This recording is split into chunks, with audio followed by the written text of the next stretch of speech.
The third student athlete who will be inducted into the Triton Athletic Hall of Fame, class of 2013, is Curt Kreft. Curt is a graduate from the class of 1981. Curt excelled in cross country and track.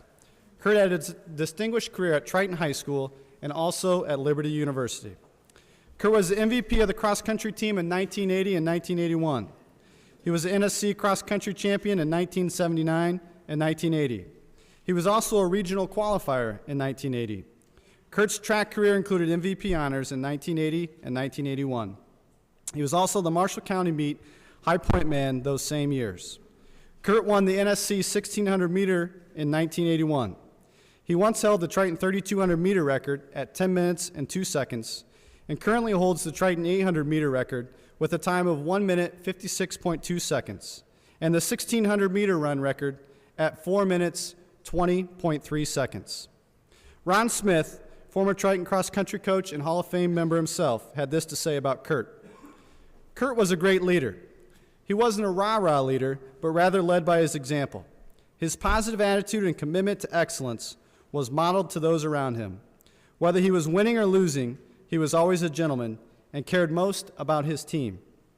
Wherever Curt was, the people around him were better because of him. Curt has gone on to become a tremendous teacher, coach, and mentor for young people, and there is nothing that makes me more proud than that.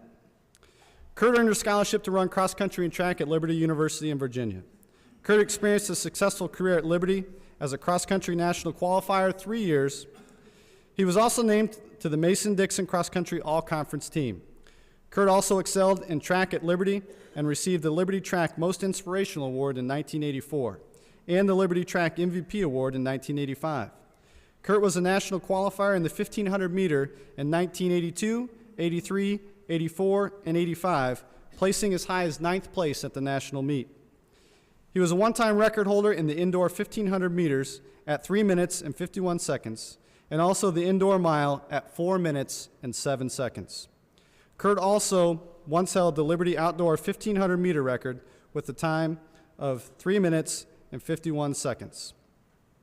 Accepting the award tonight is Coach Curt Kreft himself. Congratulations, Coach. This time, I officially induct Curt Kreft into the Triton Athletic Hall of Fame. And I would like to tell Connor Large, thanks for coming. Your extra credit points are noted. I don't know where Mac is. Mac could have had some too. Come on, let's think ahead here. He probably wouldn't want to come anyway. He's probably reading some book. I wrote it all out because I wasn't going to have enough courage to talk just off the top of my head. I'd like to thank Mason and the selection committee for this award and honor. I'd also like to thank my family, my coaches, and fellow runners for their help, encouragement, and guidance along the way. Mason sent me a questionnaire a few days after telling me about my selection. It was mostly about getting some stats and bio stuff he needed. I told him, I can't really remember a lot of what I've done. He said, go online, there's stuff online. You can find about yourself running. So I did. I found this old track and field brochure from my junior year in college. It had a picture of a few athletes on the front. There was a sprinter, a couple middle distance guys, and a shot putter / hammer thrower. I projected this picture. I know I'm supposed to teach academic standards, but I projected this picture in front of my class. And I asked the kids, which one of those are me? The class overwhelmingly said I was the shot putter.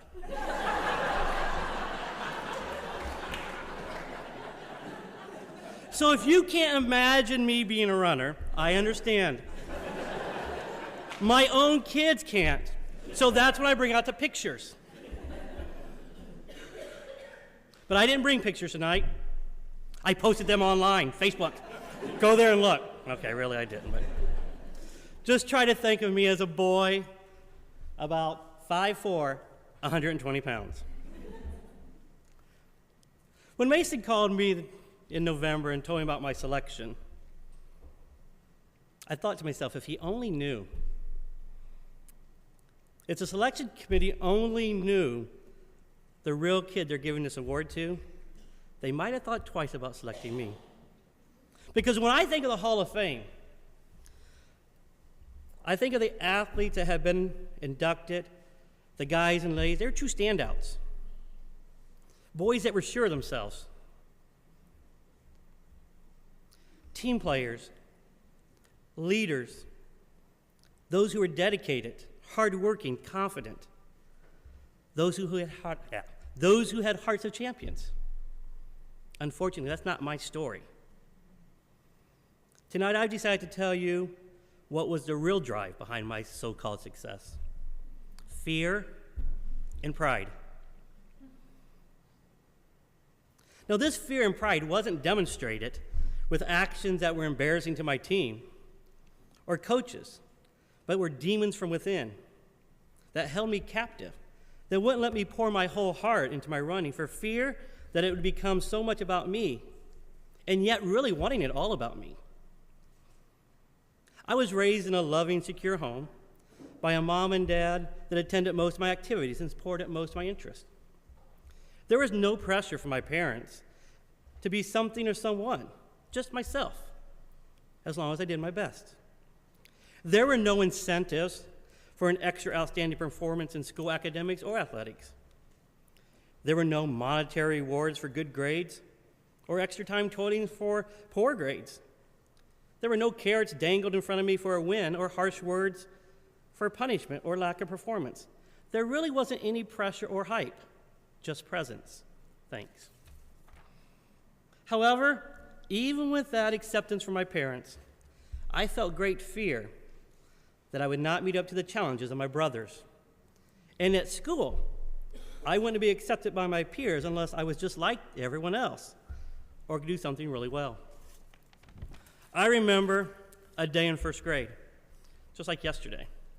My teacher, Mrs. Kinsey, had given the class 2 workbook pages to do. After we completed the assignment, she asked us to grade our own pages.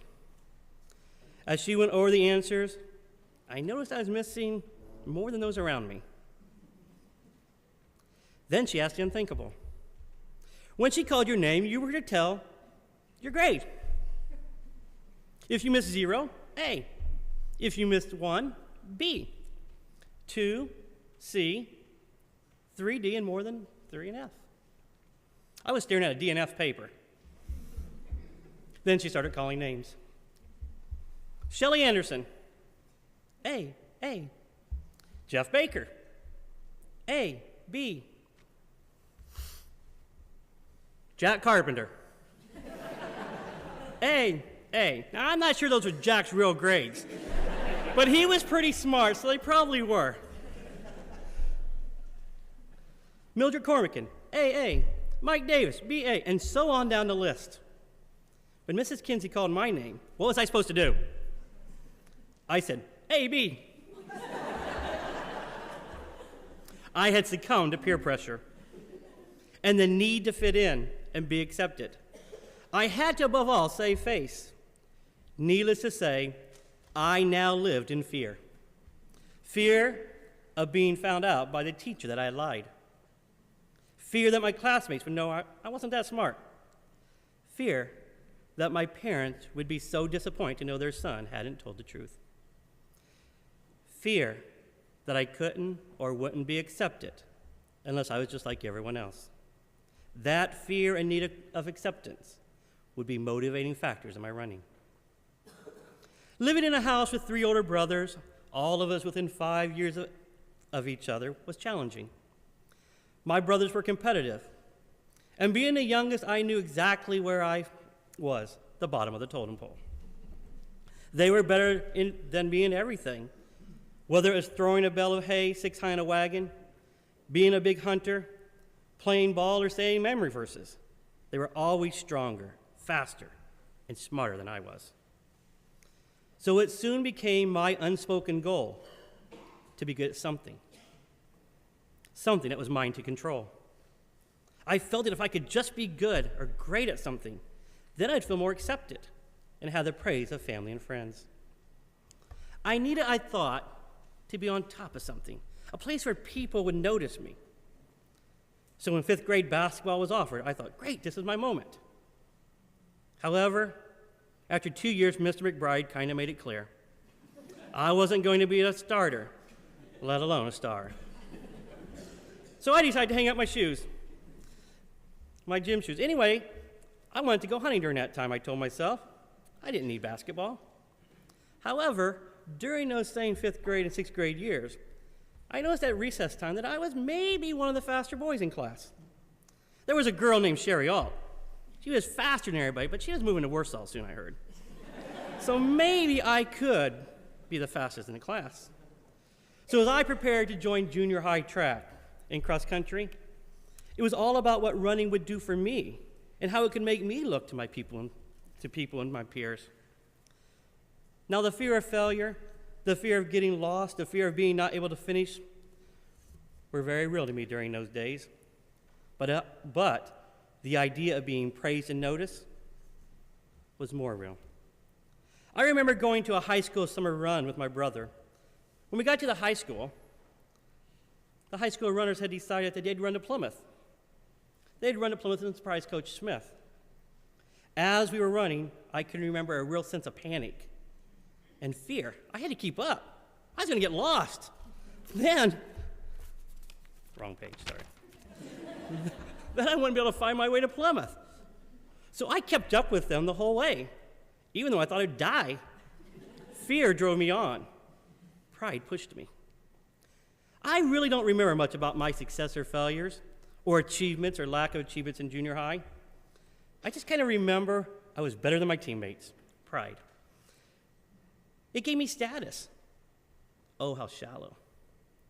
I would mentally struggle with these thoughts after most races. Why did I feel that success was winning? And why did I need the affirmation so much? During high school, I ran in the shadows of my brother Wade for 2 years. Wade was the #1 runner in cross country and the mile my freshman and sophomore years. I did fairly well running behind him, getting varsity letters my freshman and sophomore years both. Now, there was one unusual event that happened during my freshman year. We were running at the New Prairie Invitational with a couple hundred runners in our class. I finished maybe in the top 15 or so. A couple of weeks after the race, I received an envelope at school. It was from a total stranger. There was a letter inside and 10 photos of me running at different spots on the course. The letter was kind of creepy. It's telling me about how good I was and what I was going to accomplish next year, and that he would be there next year to take more pictures. Now, I told you that my driving focus was to be noticed, but that's not the kind of attention I really wanted. And guess what? Pictures did arrive the next few years. Weird. With my brother graduated, I was able to take over the coveted #1 position on my cross-country team. I did fairly well, I think. I don't remember most of my races, my times, or places. I do remember that the races had gone from 2.5 miles to 5,000 meters, which was way too far. And I remember that Triton had exited the Three Rivers Conference and joined the NSC. One cross-country meet I do remember was the NSC conference meet my junior year. It was at Swan Lake Golf Course. The team and I got the map of the course, went out to warm up, running parts of the course together, but mostly just goofing off. We'd say, oh, it goes around that tree or around that pond. Never really caring too much. I didn't think I really needed to know. I wasn't planning on winning. I could just follow the leaders. Well, as the race went on, I found myself in the lead with a runner from New Prairie. With no idea where the course was going, I simply had to run with the kid and hope I could outkick him in the finish. Anyone who had seen me run knew that was not good strategy. My finish was not the strong part of my running. I did win, and I remember Coach Smith. He was so proud. He took that NSC trophy to school the next day and put it on display in the cafeteria with a little placard all about me. It was something I'd never seen him do before. I don't know why. However, I knew I had a real problem with pride in my senior year during track. I was having a pretty good year. I had not been defeated all season. All my ribbons were blue. Our team was at the Marshall County meet in Plymouth. I had won the High Point Trophy the year before. I had won the 1600, the 800, and placed second in the 3200. It had been a tough day, so I asked Coach King if this year it would be possible for me to run the 400 instead of the 3,200 meter run. The 400 was a race I had never run before. He agreed. So I ran the 1,600 meters and won. Then I ran the open 400 and won. And one race later, I was back on the track running the 800 meters with my best friend, Curt Ammerman. Curt Ammerman led the race the entire way. He was running the race of his life. But no, could I let him beat me? No, I needed to win. So with a few yards to the finish, I passed him. Why? I still to this day regret passing him. What was I thinking? Our team would have scored the same number of points. Why did I need to win? I could have just finished a race and no one would have thought anything, but that Curt Ammerman had run a great race. What was really going on in my heart? Why couldn't I just run and not put my identity with winning or losing? Was it fear of losing or pride I thought I deserved to be first? I had to ask myself why. Why was I running? As I finished my senior year with no real direction of what to do after high school, Billy Blackford, my cousin who was at Liberty, talked to his track coach and told him about my high school track times. Coach Mathis, Liberty's coach, invited me to a NCCAA track meet at Marion College. I went down to watch the last day of the 3-day meet. While watching the 800 meters, I thought to myself, maybe I can run in college. And I might as well run if I had to go to college. Mom and Dad said I had to go for at least a year. So during the early summer, Coach Mathis called and offered me a partial scholarship to run cross country and track. He then sent me a summer running program the team was doing. I was not encouraged. I think I was maybe doing 30 or so miles a week. And by the end of summer, he was hoping for 70 or 80 miles per week. Then at the end of July, he sent out postcards of what the returning runners were doing for summer workouts. There were kids on that team doing 90 to 100 miles a week. I was in for a rude awakening. College was not like high school. Arriving at Liberty, I can still remember the first training run with the team. We were to run a loop of about 8 miles. Coach turned me back after 3 miles. It wasn't because I wasn't trying. It's called long, steep hills. Leaving campus, we ran on a road that was never level. The hills were quarter miles climbs, and then downhill quarter miles, followed by the same, by the same, by the same. I ran cross country at Liberty all 4 years, never really excelling at the 5-mile races, just good enough to make the varsity teams and getting to travel to some great places. Needless to say, I didn't have to worry about my pride during cross country season. Track season couldn't come fast enough for my self-esteem. And after the first indoor track meet at William & Mary's, my confidence and status on the team improved greatly. The coach was happy, and my teammates were shocked that I was a runner. Needless to say, I loved indoor track. One of my very favorite places to run indoor track was Virginia Tech. They had this huge indoor field house and a track that had come out of Madison Square Garden. It was about 180 yards. It was wooden and banked, and it was fun. It was all elbows, pushing, shoving, and coming off the turns at just the right time to sling you down the straights to the finish. I was fortunate enough to qualify for the NAIA National Indoor Meet my freshman year and ran on a 4x8 relay team, placing 5th my freshman year. After the indoor season, I was once dealing with the pride and why do I run issues all over again. Should it really be about me and my self-esteem? As outdoor track arrived my freshman year, I remember getting a letter from Grandpa. It would help put a lot of my running demons into perspective. He wrote a letter encouraging me, letting me know he was praying for me. Then at the closing of his letter, he wrote the simple words, "Only Jesus can satisfy the soul."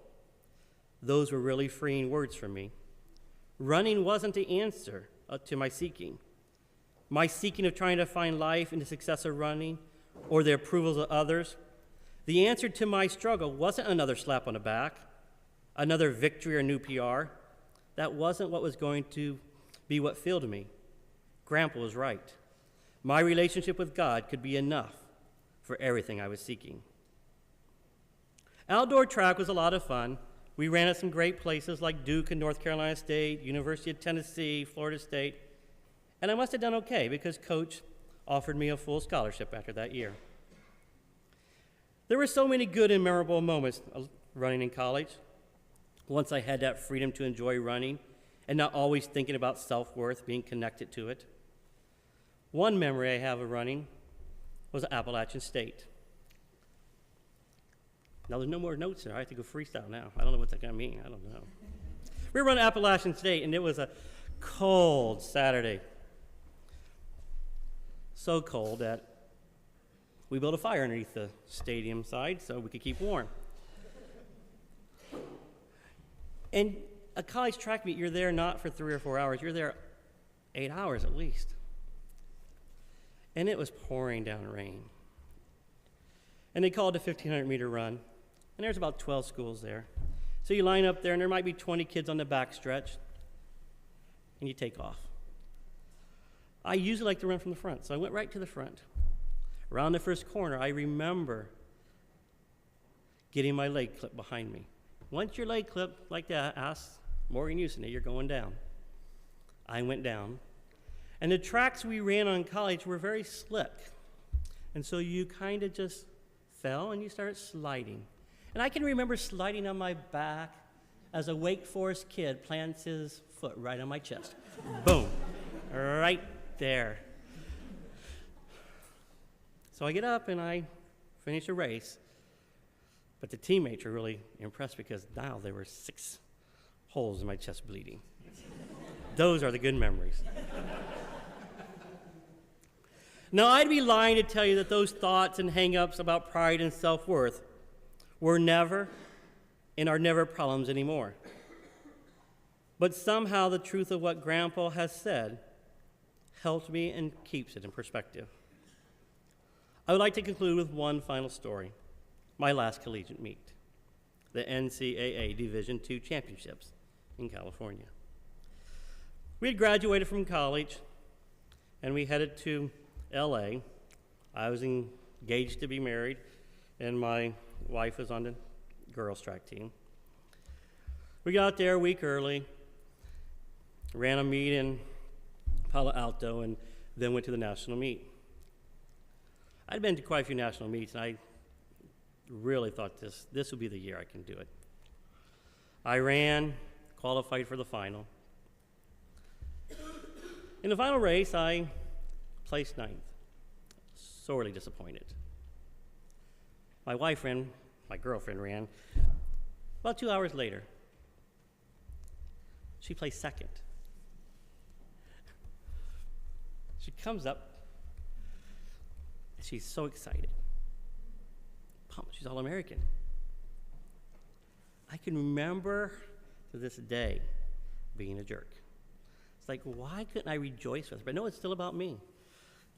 It's such a bad moment. It's like, I did. Yeah, I got 9th. It's like, what am I thinking?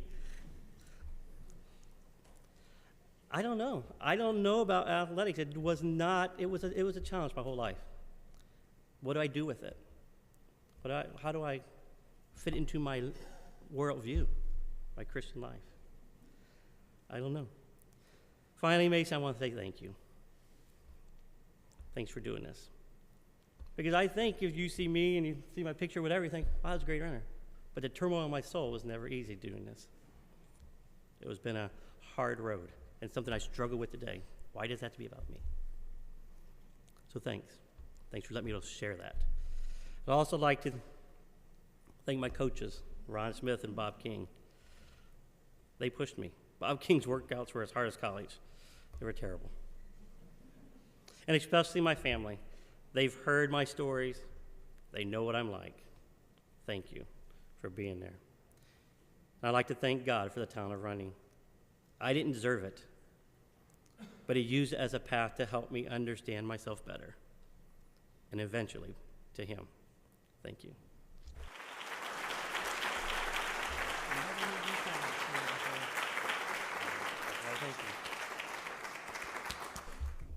Curt's got to be the all-time greatest storyteller. I've known Curt a long time. I've never heard him tell that story before, but it makes sense to me now hearing it. I was lucky enough to have Coach as my track and cross-country coach in high school. I'll never forget the first time that I met Curt. We were at the county track meet at Culver, and I was preparing to run the 1600. I was an 8th grader. Coach was, at the time, coaching at Uri. And he comes up to me and says, "So, my brother tells me you're going to break my 1600-meter record. Is that true?" Not hello. "Hi, I'm Curt Kreft. So my brother tells me you're going to break my record." Must have been that pride thing coming through.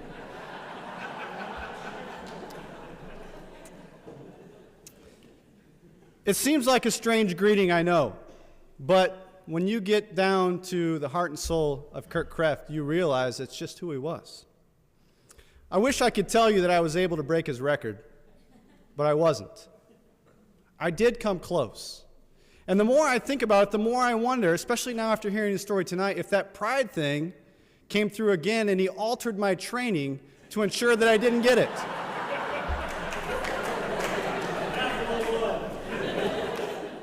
Coach, is that what happened? In all seriousness, no, Curt Kreft is one of the greatest men that I know. And I can't thank him enough for all that he has done for me, doing for our current students, and all the student athletes and students who have had the opportunity to know Curt. Curt, thank you so much, and congratulations on this honor.